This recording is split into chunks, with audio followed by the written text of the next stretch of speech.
Shaving బ్లేడ్లు తయారవుతాయట. అదే 250 రూపాయల ఇనప ముక్కను 3000 డిగ్రీ సెంటిగ్రేడ్ ఉష్ణోగ్రతలో వేడి చేస్తే ఈ 250 రూపాయల ఖరీదైన ఇనప ముక్కలో నుండి 1 కోటి రూపాయల ఖరీదైన విమానపు స్ప్రింగులు తయారైపోతాయట. మంట పెరిగే కొద్దీ మహిమ కూడా పెరుగుతూ ఉంది. కొంచెం శ్రమలు కోరుకున్నావు అనుకో, ఇహమందైనా పరమందైనా కొంచెం మహిమే దేవుడు నీకు ఇస్తాడు.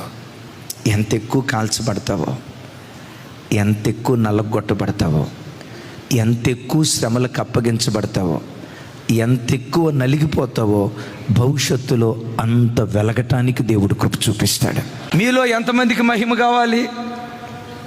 ఆ మహిమ కావాలంటే ముందేం కావాలి? మండాల. ఎంత మండుతావో అంత ఖరీదైన వాడిగా మార్చబడతాం.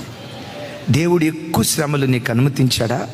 ఒకవేళ మనసులో యేసయ్యా నాకే ఎందుకు